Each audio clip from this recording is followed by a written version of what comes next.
pemirsa, kembali lagi di Ruang Sehat, ruang informasi seputar kesehatan, dan masih bersama Dokter Susan di sini. Panggilnya Dokter Susan ya. Oke, dokter, kita tentunya masih membahas tentang dunia persunscreenan gitu. Nah, ini bagaimana sih, Dok, untuk memilih produk perlindungan yang tepat gitu ya, penggunaannya juga, karena kalau kita melihat di pasaran banyak sekali pilihan-pilihan. Ada yang SPF 24, 30, 50, terus ada PA juga plus, kan, plus, ada plus, ada plus 3, plus 4 gitu. Nah, ini apa sih, Dok, yang membedakan semua itu? Oke, mungkin di sini yang perlu diketahui oleh pemirsa, sunscreen-nya dulu ya, jenis sunscreen. Nah, sunscreen itu, sunscreen atau sunblock atau tabir surya, itu sebetulnya ada macam-macamnya nih. Ada dua, dia sunscreen itu ada yang jenis organik atau physical sunscreen, dan juga ada yang inorganic atau chemical sunscreen. Nah, yang organik ini biasanya berbahan-bahan alami tuh, seperti zinc oxide atau titanium dioxide gitu, yang memang bahan-bahannya lebih alami, lebih alami. Nah, itu dia fungsinya cara kerjanya untuk si sunscreen yang organik atau yang physical. Itu dia fungsinya hanya memblok gitu. Jadi si sinar matahari nih masuk ke kulit kita, jadi dia tidak sampai menyerap ke dalam tubuh, jadi cuma masuk terus mental lagi. Nah, itu mental lagi, jadi masuk terus mental, jadi tidak sampai menyerap, jadi cuma fungsinya untuk memblok gitu, jadi tidak sampai sinar matahari masuk ke dalam tubuh. Nah, itu si jenis-jenis sunscreen yang physical. Contohnya tuh sunblock ya, sunblock, kalau dengan sunblock berarti memblok matahari gitu. Nah, itu bisa didapat dari lotion atau dari yang sunscreen untuk wajah, untuk badan pun ada. Kalau yang si inorganic atau yang chemical sunscreen itu dia fungsinya ada sedikit yang menyerap nih, sinar matahari menyerap ke kulit, nanti dari dalam kulit itu dipantulkan panas, yang akhirnya nanti keluar tuh si panas, diserap dulu, nanti dia menimbulkan panas, nanti si panasnya keluar. Jadi dia menyerap tapi dikeluarin lagi. Nah, itu jenis-jenis sunscreen yang inorganik, biasanya yang banyak di pasaran. Contoh kandungannya pun kayak benzon gitu, yang ada zon-zonnya itu. Nah, itu yang jenis-jenis sunscreen yang inorganik, yang chemical sunscreen, biasanya yang banyak di pasaran tuh dijual.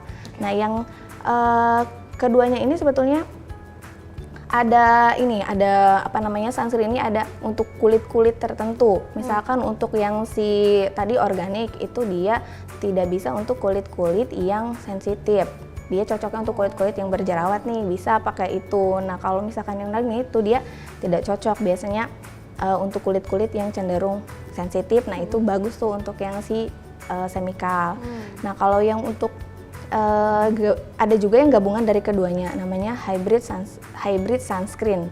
Atau gabungan dari kedua organik dan juga yang inorganik ini. Nah, biasanya teksturnya juga lebih ringan, terus aman untuk kulit-kulit yang memang ada jerawat atau mulai sensitif, terus juga ada fleknya, itu biasanya aman. Nah, untuk si sunscreennya. Kemudian tadi ya kan si sunscreen udah tahu nih apa jenisnya. Biasanya dalam sunscreen itu kan ada kandungan yang tadi yang namanya SPF, terus ada PA, ada PA++. Nah, sebetulnya SPF ini kan singkatan dari Sun Protection Factor. Jadi dia ini suatu pelindung kulit yang memang pelindung kulit yang memang untuk melindungi kulit dari sinar UVB. Tadi kan ada tipenya tuh, tipe UVB dan juga tipe UVA. Nah, tipe UVB kadarnya atau pelindungannya biasanya ini dengan angka. Nah, si angka-angka ini sebetulnya itu sebagai kadar untuk berapa lama nih kita harus meretouch atau mengulang si sunscreen untuk melindungi kulit kita. Kan normalnya kulit kita ini dapat melindungi dari sinar ultraviolet selama 10 menit normalnya, selama 10 menit. Nah, gunanya si SPF ini dia untuk membantu melipat gandakan lah istilahnya gitu ya, dari perlindungan. Jadi kayak melindungi lebih lama. Iya, saya ambil contoh dari SPF misalkan yang 50 15 nih. Jadi 15 dikali aja 10, berarti 150. Nah, 150 itu kurang lebih berarti 2,5 jam ya. Nah, berarti si SPF itu dia dapat melindungi kulit dari sinar UV itu selama 2,5 jam. Nah, setelah itu diulang. Nah, gitu. Begitupun dengan SPF yang 30, 50 tinggal dikalikan aja. Jadi berapa lama gitu. Nah, walaupun ini SPF-nya semakin tinggi 50, 100 ada, 30 itu tidak 100% melindungi si sinar ultraviolet masuk ke dalam tubuh, tetap ada yang bisa masuk. Jadi makanya si reapply atau retouch untuk sunscreen ini dia penting sekitar 2-3 jam gitu. Nah, sedangkan untuk si PA tadi, PA itu dia singkatan dari Protection of Grade A. Jadi dia untuk melindungi kulit dari sinar UVA. Jadi untuk tipe A gitu. Tipe A, Kayak biasanya dia ditandai dengan plus tuh. Nah, si plus ini plus 1, plus 2 sampai plus 4. Nah, itu biasanya si plus itu menandakan tingkat proteksinya. Jadi contohnya PA plus 1 berarti dia tingkat proteksinya itu rendah gitu. Kalau PA plus 2 berarti sedang. Begitupun yang PA plus 3, PA plus 4 gitu, itu semakin tinggi ya semakin tinggi proteksinya terhadap sinar UVA seperti itu kalau untuk. Nah, kemudian untuk tadi penggunaannya ya. Untuk penggunaannya, untuk si penggunaan sunscreen ini memang sebaiknya untuk sunscreen ini kita perlu menggunakan kandungan yang ada SPF-nya plus PA-nya. Jadi di dalam sunscreen itu kita harus hati-hati dalam memilih si sunscreen, harus ada SPF dan juga PA-nya. Untuk kita orang Indonesia, karena kita tinggal di negara Indonesia yang sinar mataharinya itu melimpah ruah, jadi disarankan atau direkomendasikan untuk memakai sunscreen yang SPF-nya minimal 30, PA-nya plus 3. Minimal 30. PA-nya plus 3 untuk kita yang tinggal di negara Indonesia yang apalagi sekarang cuacanya lagi ekstrim nih, lagi panas-panas. Jadi SPF-nya minimal 30, kemudian tambah PA. Jadi untuk melindungi dari sinar ultraviolet tipe A dan juga tipe B. Nah, untuk tadi penggunaannya. Untuk penggunaannya ini kalau untuk si sunscreen ini jangan awet-awet. Jadi biasanya kan suka ada wangi nih sunscreennya, irit-irit pakainya asal aja, yang penting nempel. Enggak, justru malah kalau tadi udah bagus nih tipenya SPF-nya udah 30, udah yang lebih tinggi, PA-nya udah plus, tapi pemakaiannya ternyata cuma sedikit, cuman seucrit gitu nih, itu sama aja. Kembali ke takarannya lagi dok ya? Sama aja nanti yang masuknya juga cuman mungkin bisa menyerap atau melindungi dari sinar mataharinya cuman 10% kali. Gitu. Jadi yang baik itu dia menggunakan sunscreen itu dia dua jari ini. Nah, untuk dua ruas jari ini untuk wajah dan juga leher. Kalau yang tidak berhijab kan bisa dengan leher juga. Gitu.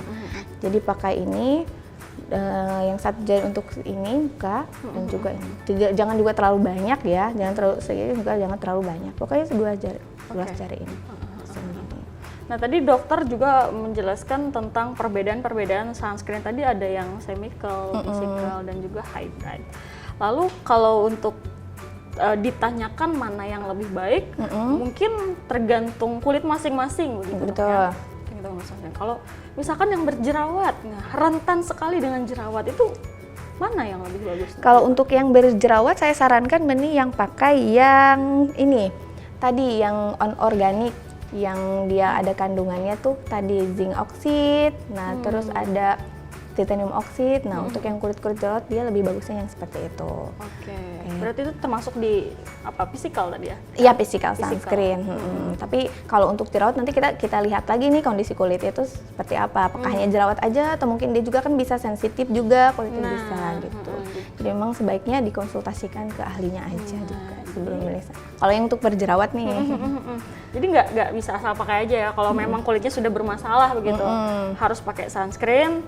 Tapi ya kulitnya bermasalah, alangkah baiknya dok ya diinikan lagi sama yang ahlinya ya. Nah ini kan biasanya dok ya kita itu beraktivitas di luar ruangan begitu, cepat sekali membuat kulit ini belang dok.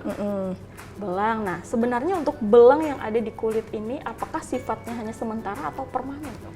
Kalau untuk belang sendiri ini sifatnya hanya sementara ya, hanya sementara. Jadi biasanya memang sinar ultraviolet ini kalau kita terpaparnya terlalu lama memang bisa menyebabkan belang. Ada yang langsung, ada juga yang bisa di kemudian hari. Jadi kalau misalkan kita terpapar terus belang, nah itu tidak sampai permanen. Jadi bisa untuk kembali lagi seperti kulit yang semula. Tapi mungkin perlu diingat kalau misalkan paparannya terlalu sering kita terkena lama-lama kan terus tanpa perlindungan, terus lama-lama ya kulitnya segitu dia hitam terus-terusan terpapar tanpa perlindungan, nggak aware lah ibaratnya sama kulitnya, ya lama-lama bisa itu juga dia kulitnya yang menghitam seperti itu. Gitu. Tapi kalau misalkan kitanya langsung pakai perlindungan, tadi pakai sunscreen atau pakai sunblock, ya lama-lama bisa kembali juga. Jadi tidak permanen sih, tidak permanen. Kalau kena matahari tidak permanen, tidak dapat kembali lagi. Oke. Nah, kalau untuk perawatan dok, perawatan yang bisa dilakukan untuk memperbaiki dampak buruk dari sinar UV ini, kalau untuk pada wajah dan juga pada badan kita. Pada badan kita, oke. Kalau misalkan sudah terlanjur nih, kita sudah kena dampak dari sinar ultraviolet, misalkan sunburn, ya. Nah, kalau misalkan dia ada kulit kayak kemerahan di badan, kulit kemerahan, terus ada yang mengelupas-ngelupas, mungkin bisa kalau misalkan terbakar dia dalam waktu kita baru keluar nih, terus kita tiba-tiba ada tanda-tanda kemerahan, nah mungkin bisa didinginkan, bisa dengan mandi dengan air putih atau minum cukup air itu bisa. Kemudian juga kalau emang ada nyerinya bisa pakai anti nyeri. Nah, penggunaan si tabir surya tadi juga bisa. Kalau misalkan masih ringan kayak sunburn, tapi kalau misalkan dampak sinar mataharinya tadi sudah bisa menimbulkan kayak heat stroke, kemudian dehidrasi, ya mungkin itu harus berobat ke fasilitas terdekat gitu. Sama mungkin tadi saya lebih tekankan lagi di tabir surya atau sunscreen, karena selain dari melindungi dari paparan sinar matahari, si sunscreen itu juga dia bisa mempunyai kandungan yang menutrisi kulit. Jadi kalau misalkan kulit kita sudah terbakar, kemerahan, nah itu dia si sunscreen ini bisa membantu untuk menutrisi, merubah kembali gitu si warna yang terbakar tadi. Gitu. Sunburn itu, atau kalau memang mau bisa ke fasilitas kesehatan atau ke estetik itu bisa. Nah ini dok, ada pertanyaan juga, kalau misalkan sunscreen ini kan biasanya yang menggunakan hanya orang-orang dewasa. Betul. Begitu ya, mungkin paling tidak itu remaja. Nah, kalau anak-anak ini bagaimana dok? Apakah diperbolehkan dok? Oke, anak-anak ya. Anak-anak juga penting ya untuk menggunakan sunscreen, tapi yang disarankan nih anak-anak yang memang di atas 6 bulan ke atas. Kalau yang maksudnya bahaya. Yang aman itu biasanya yang kandungannya tentu yang alami, kayak tadi organik ya, physical sunscreen. Nah, yang ada kandungannya tadi zinc oxide, kemudian titanium oxide. Nah, itu dia baik untuk anak-anak. Mungkin nanti bisa banyak produk-produk yang memang aman untuk anak-anak nih. Ada sunscreen yang memang aman untuk anak-anak. Gitu.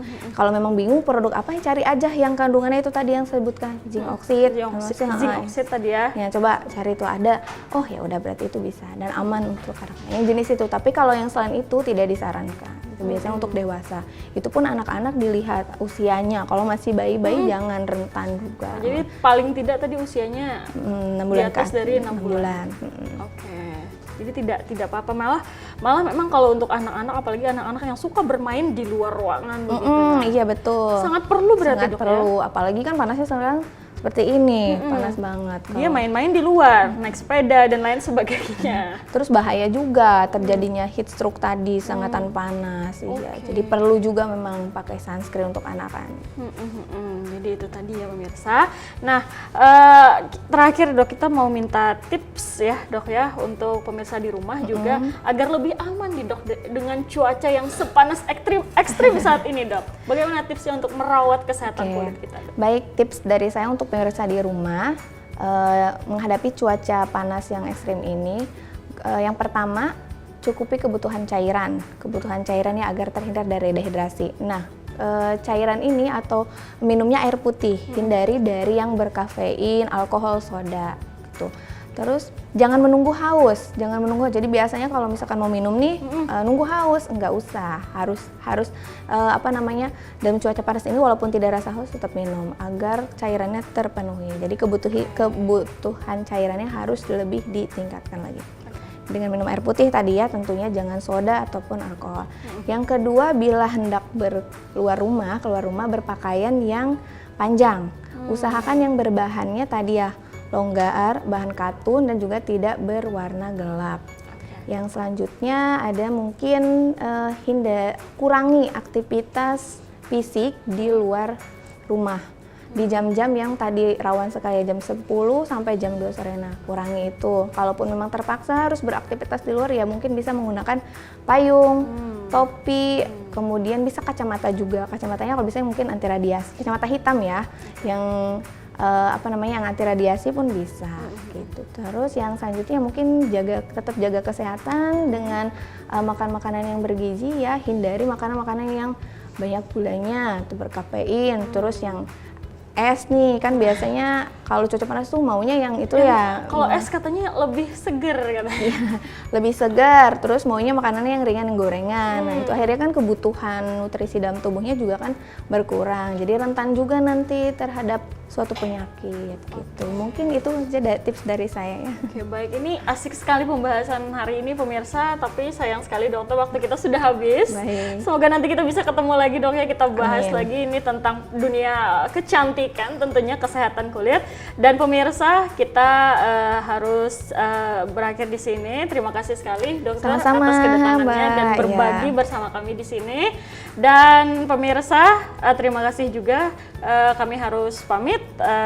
Assalamualaikum warahmatullahi wabarakatuh dan sampai jumpa. Waalaikumsalam warahmatullahi wabarakatuh.